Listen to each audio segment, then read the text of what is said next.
नमस्कार, मैं राजेंद्र कुमार त्रिवेदी। मैं आज आप सबके समक्ष महाराष्ट्र पुलिस दल और उस पर बढ़ता हुआ राजकीय हस्तक्षेप इस विषय को ध्यान में रखते हुए अपने मत आपके समक्ष व्यक्त करने के लिए उपस्थित हुआ हूँ। मूल विषय यह है कि हाल ही में कुछ दिनों पहले हमारे डायरेक्टर जनरल ऑफ पुलिस यानी पुलिस महासंचालक महाराष्ट्र राज्य माननीय श्री सुबोध कुमार जायस्वाल इन्होंने एक वक्तव्य दिया की प्रसंगी मी रजेवर जाईन परंतु मी कोणत्याही बदली लिस्टवर सही करणार नहीं। अर्थात मैं आवश्यकता पड़ी तो रजे पर चला जाऊंगा, लेकिन इस तरह के किसी भी बदली की लिस्ट पर मैं सिग्नेचर नहीं करूंगा, स्वाक्षरी नहीं दूंगा। प्रश्न ये उठता है कि इस तरह की सोशल मीडिया पर प्रसिद्धि पुलिस डिपार्टमेंट की तरफ से आना कुछ अच्छे संकेत नहीं है। फिर भी उन्होंने दिया, इसलिए मैंने उनसे जानना चाहा कि इसके बारे में आप क्योंकि मैंने मेरे जीवन के 35 साल पुलिस डिपार्टमेंट में दिए हैं, तो मुझे सोचने, सुनने और जानने का हक है, नैसर्गिक हक प्राप्त है। तो मैंने उनसे प्रयत्न किया, लेकिन मेरा नंबर उन्होंने ब्लॉक करके रखा हुआ है, इसलिए ना उनसे मैं फ़ोन पे बात कर सकता हूँ, ना SMS, ना व्हाट्सएप चैट कर सकता हूँ। हार कर मैंने उन्हें पत्र लिखे, ईमेल भेजे, व्हाट्सएप पे लेटर्स डाले, ओपन लेटर लिखे, लेकिन इस विषय में उन्होंने कोई भी उत्तर भी दिया नहीं। और जिस तरह से मैं पत्र में उनसे विनंती की थी कि अगर ये वक्तव्य आपका नहीं है तो आप इसका खंडन करिए, अन्यथा जनमानस में सरकार के विरुद्ध लोगों की विचारधाराएं बढ़ती जा रही हैं और एक चर्चा का विषय बना हुआ है, परंतु वहाँ से कोई भी उत्तर नहीं आया, कुछ भी मुझे उत्तर उसमें का प्राप्त नहीं हुआ। इसलिए आज आपके समक्ष में आकर इस बात में अपने विचार रखना चाहता हूँ और माननीय श्री सुबोध कुमार जायसवाल जी से भी विनंती है कि वो अगर इसे सुनते हैं, देखते हैं तो इस पर उत्तर अवश्य दें। उनका इस तरह का जो कॉन्ट्राडिक्टरी स्टेटमेंट है, कंट्रोवर्शियल जो स्टेटमेंट है, उससे वो कहीं ये तो नहीं बताना चाह रहे हैं कि वो बहुत प्रामाणिक, ऑनेस्ट, अपराइट पुलिस ऑफिसर हैं, किसी राजनीतिक दबाव से डरते नहीं, राजनीति को मानते नहीं हैं और ऐसी परिस्थिति में दबाव में लाकर उनसे काम नहीं कराया जा सकता, ऐसा वो लोगों तक अब संदेश देना चाहते हैं। परंतु उन्हें सोचना चाहिए इस अवस्था में वो सरकार की भी कहीं तो बदनामी कर रहे हैं, जो कि उचित नहीं है, क्योंकि ऐसे प्रसंग में उन्होंने सरकार से स्वयं प्रत्यक्ष में बात कर अपनी समस्याएं और विचारों की भिन्नता बताकर उसके समाधान ढूंढने चाहिए और उस हिसाब से कार्य करना चाहिए, क्योंकि हम एक डिसिप्लिनरी फोर्स से में काम कर रहे हैं और डिसिप्लिनरी फोर्स हमें इस चीज़ की इजाज़त नहीं देता और यह नागरिक सेवा शर्तों के अनुसार भी उनका उल्लंघन होता है, नियमों का उल्लंघन है। रही बात उनका लिस्ट पे सिग्नेचर करना या न करने के बारे में, तो ये वो मनगढ़ंत ऐसा क्यों बोल रहे हैं मुझे समझ में नहीं आ रहा है। कारण महाराष्ट्र पुलिस अधिनियम के सेक्शन 22C-D-E-F में इस तरह के एनुअल जर्नल ट्रांसफर के लिए क्या नियम होने चाहिए, क्या होना चाहिए, इसका सब प्रावधान दिया हुआ है। उस अनुसार पुलिस स्टेब्लिशमेंट बोर्ड PEB-1 जिसको कहा जाता है, police establishment board PEB-2, PEB-1 में डीवाईएसपी एंड अबव के ट्रांसफ़र और उनकी प्रशासकीय बातों का ध्यान रखा जाता है और उस बारे में निर्णय लिए जाते हैं। परंतु यहाँ पर डीवाईएसपी एंड अबव के बारे में PEB बोर्ड 1 जो है, जिसके अध्यक्ष ACS होम होते हैं और उपाध्यक्ष डायरेक्टर जनरल ऑफ पुलिस होते हैं, उनको जो अधिकार दिए उसके अनुसार वो सिर्फ राज्य सरकार को सलाह दे सकते हैं बदली संदर्भ में, और या फिर उस विषय में सिफारिश कर सकते हैं। कहीं भी उनको स्वतंत्र निर्णय लेने का अधिकार इस PEB-1 को नहीं दिया गया है। उसी तरह PEB-2 में डायरेक्टर जनरल ऑफ पुलिस महासंचालक के अध्यक्ष हैं और अन्य उसमें सदस्य आते हैं। वहाँ वह पुलिस निरीक्षक व उससे कम दर्जे के अधिकारी का बदली का निर्णय ले सकते हैं, परंतु वहाँ पर भी एक पॉइंट दिया हुआ है, प्रावधान है कि ऐसे समय अगर जो राज्य सरकार किसी तरह का भी आदेश निर्देश या उन्हें सूचना करता है तो उसे मानना उन्हें बंधन कारक है, मैंडेटरी है, वो ऑब्लिगेटरी नहीं है, तो वो बंधन कारक उसे उन्हें मानना है। तो इन दोनों समय पर, इन दोनों कंडीशन में उनको स्वतंत्र अधिकार कहाँ प्राप्त है कि वो लिस्ट पे सही करेंगे, नहीं करेंगे या करेंगे? इसका अधिकार ही उनको कुछ नहीं है। वो सिर्फ एडवाइस कर सकते हैं, रिकमेंड कर सकते हैं, या फिर जब पीआई लेवल में वो अगर कुछ निर्णय लेते हैं तो सरकार उस पर हस्तक्षेप कर सकती है। लेकिन बस सस्ती पब्लिसिटी के लिए उन्होंने किया हुआ एक स्टंट है, ऐसा मैं यहाँ पे जरूर कहना चाहूँगा। क्योंकि बदली संदर्भ में जो माननीय श्री जायसवाल साहब जी की जो पिछली पार्श्वभूमि में अगर हम तपास के देखें तो इस सरकार के पहले वाली जब सरकार थी तो बीच बीच में वो बदलियां करते थे, किस आधार से करते थे, क्या करते थे, भगवान जाने, पर वो वैलिड नहीं है। मिड टर्म ट्रांसफर करने के अधिकार सीपी या डीजी को नहीं है, वो विदाउट सीएम के परमिशन से कुछ नहीं कर सकते। दूसरा, हाल ही में श्री जायसवाल जी के अत्यंत प्रिय श्री माननीय श्री देवेंद्र भारती जी, उनका कार्यकाल देखने जाए तो 2 साल के ऊपर का कार्यकाल वरिष्ठों का नहीं होता है, फिर भी वो 5 साल joint commissioner law and order Bombay में रहे। 5 साल का टेनियर पुलिस खाते में सिर्फ कांस्टेबल का होता है। और आपके मालूमात के लिए बता दूं, इसीलिए कांस्टेबल वर्ग में लोग उनको सीनियर कांस्टेबल करके भी उपहास करते हैं, क्योंकि वो 5 साल वहां निकाला। उसके बावजूद माननीय जायसवाल साहब जब कमिश्नर ऑफ मुंबई थे तो उन्होंने बॉम्बे में से अगर जो देवेंद्र भारती की बदली हुई तो कायदा और सुव्यवस्था का प्रश्न कौन संभालेगा, इसलिए उनको वहां रखा जाए, इस तरह से उन्होंने उनका रिकमेंडेशन लेटर भेजा था शासन को।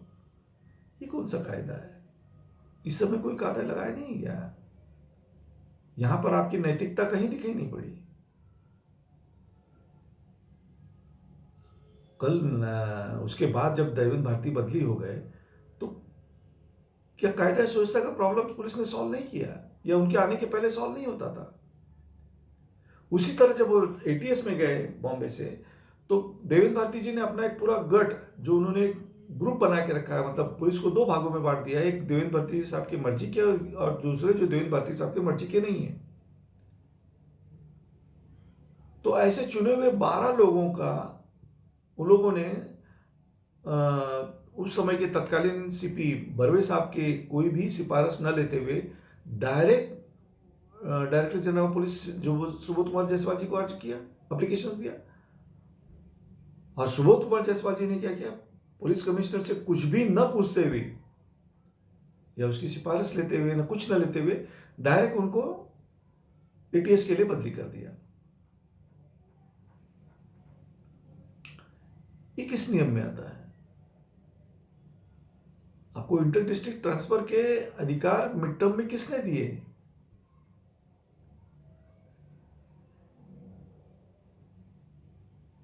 कर दिया आपने। बाद में उसमें कितना वाद विवाद हुआ, बर्वे साहब ने उसको रोका, फिर ये हुआ, और फिर इस तरह से सब लोगों में आप चर्चा का विषय बने। अंततः हुआ क्या, पुलिस फोर्स में यही सब आपके निर्णय देके वो आपकी बुद्धिमत्ता के परीक्षण करते हैं। इन चीजों को भी आपने ध्यान देना चाहिए। रही बात प्रमोशन में नियमों का पालन करने के बाद, तो आपको भी जो प्रमोशन मिले हैं वो लीगल हैं क्या?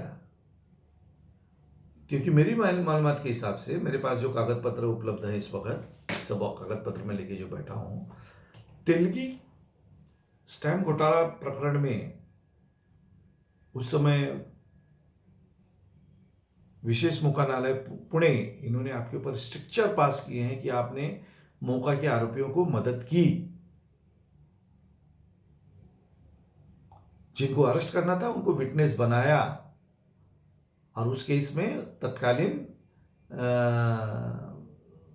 पुलिस कमिश्नर रंजीत शर्मा साहब रिटायर होने के 2 दिन बाद ही उनको आपने अटक किया, अरेस्ट किया। और बाद में हुआ क्या?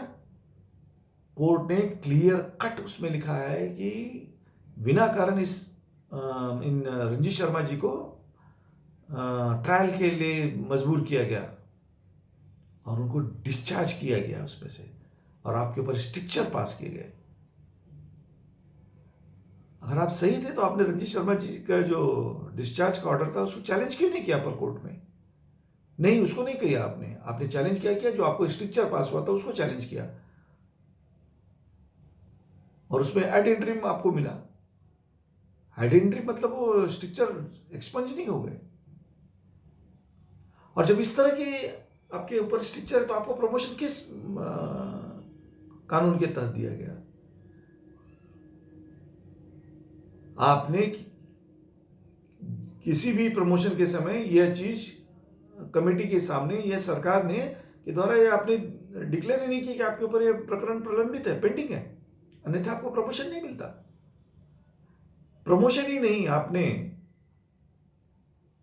जैसे ही आपको एड इंटरिम मिला उस पर, तो लोग सवाल ना करें, कुछ इसमें आगे बात ना बढ़े, तो आप यहां से भाग लिए। भागे तो कहां भागे? रॉ में।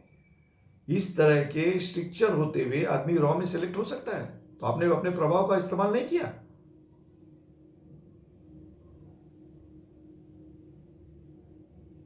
और फिर वहां से डायरेक्ट आप यहां पे डीजी करके आ रहे हैं, सीपी करके आ रहे हैं, कमिश्नर ऑफ पुलिस।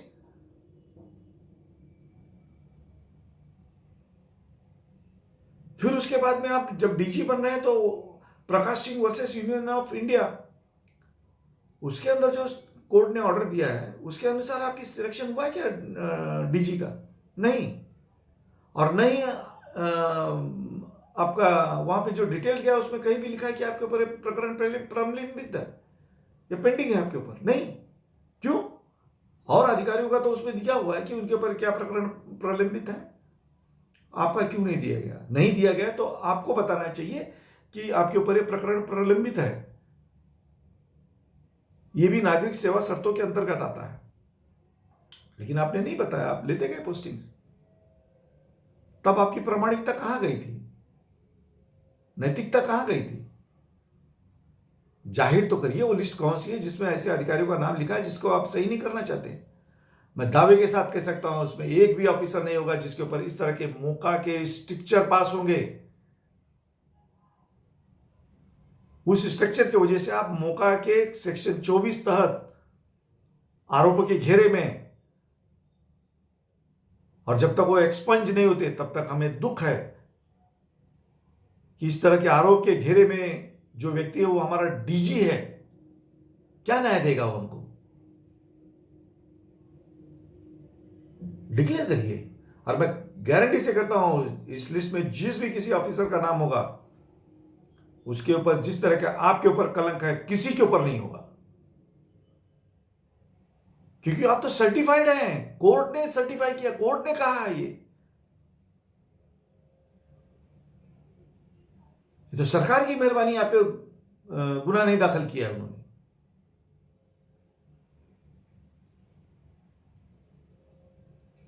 दो 2007 का एडिंट्री में आज दिन तक उस प्रकरण पे, उस मैटर पे गवर्नमेंट ने अपना से फाइल नहीं किया है, और न वो प्रकरण आपने ऊपर आने दिया है। 2007 से आज दिन तक वो प्रकरण कोर्ट में आया नहीं है। क्यों? हम करें तो कृष्ण लीला, आप करें तो पाप, यह आप सिद्धांत लेके चलते हो। मेरा उस लिस्ट के आदमियों से कोई सिंपत्ति नहीं, मैं नहीं जानता उस लिस्ट में किसका नाम है, लेकिन आप डिक्लेयर करिए उसका नाम और बताइए कि अकार्यक्षम है, अयोग्य है, इसको नहीं देना चाहिए। और अगर जो नहीं देना चाहिए तो अकार्यकारी शाखा में या नॉन एग्जीक्यूटिव शाखा में देंगे तो क्या वहां जाके वो सक्षम अधिकारी हो जाएगा? उस पर कार्रवाई करिए।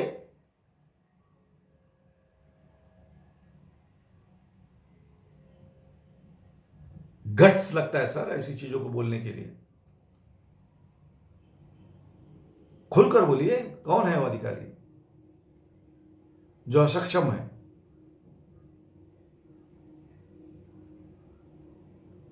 पहले अपने अंतरात्मा को झांक कर दीजिए, देखिए, खुद का मंथन करिए।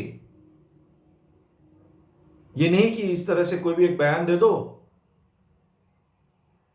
और बयान देने के बाद में चुप बैठे रहो। हो सकता है कि आप इस सरकार को बदनाम कर कर किसी एक राजनीतिक पक्ष को की मर्जी संपादन करना चाह रहे हैं और उस द्वारा आप सेंटर में जाना चाहते हैं, जो कि आजकल चर्चा का विषय है। कारण इसी तरह जब आपके ऊपर तेलगी केस में स्ट्रक्चर पास हुआ, उसका आइडेंटिटी मिला, उस समय भी आप भाग गए, रॉ में भाग गए, जिसमें कोई आपसे सवाल ना कर सके। आज भी आप सवालों के घेरे में, इसलिए आप आज भी सेंटर में भागना चाहते हैं। आपकी जिंदगी आप कैसे भी जिए, लेकिन आप कम से कम सरकार को और हमारे पुलिस फोर्स को ना बदनाम करें कि उस लिस्ट में ऐसे अधिकारी जिनके लिए आपसे, कौन ऐसे अधिकारी हैं? महाराष्ट्र पुलिस फोर्स आज का बेस्ट पुलिस फोर्स है। उसमें एक दो आपके जैसे होंगे जिनके ऊपर स्ट्रक्चर पास होंगे मोका कोर्ट के,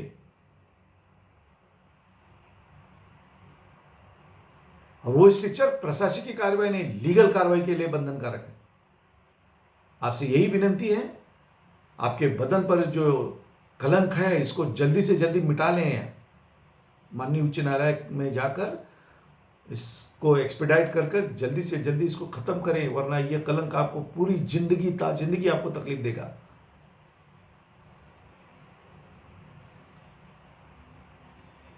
लोगों को जब हम कुछ सिखाते हैं तो खुद भी आदर्शों का पालन करना चाहिए। जब कहने और करने में फर्क होता है तो उसको धूर्त कहा जाता है। धूर्त की परिभाषा यही है कि उसके कहने में और उसके काम करने में, दोनों में फर्क होता है। तो कृपया मैं आपको हाथ जोड़ के विनंती करता हूं, आप उच्च न्यायालय में जाकर इस प्रकरण को खत्म कराइए, वो जो स्ट्रक्चर है उसको खत्म कराइए।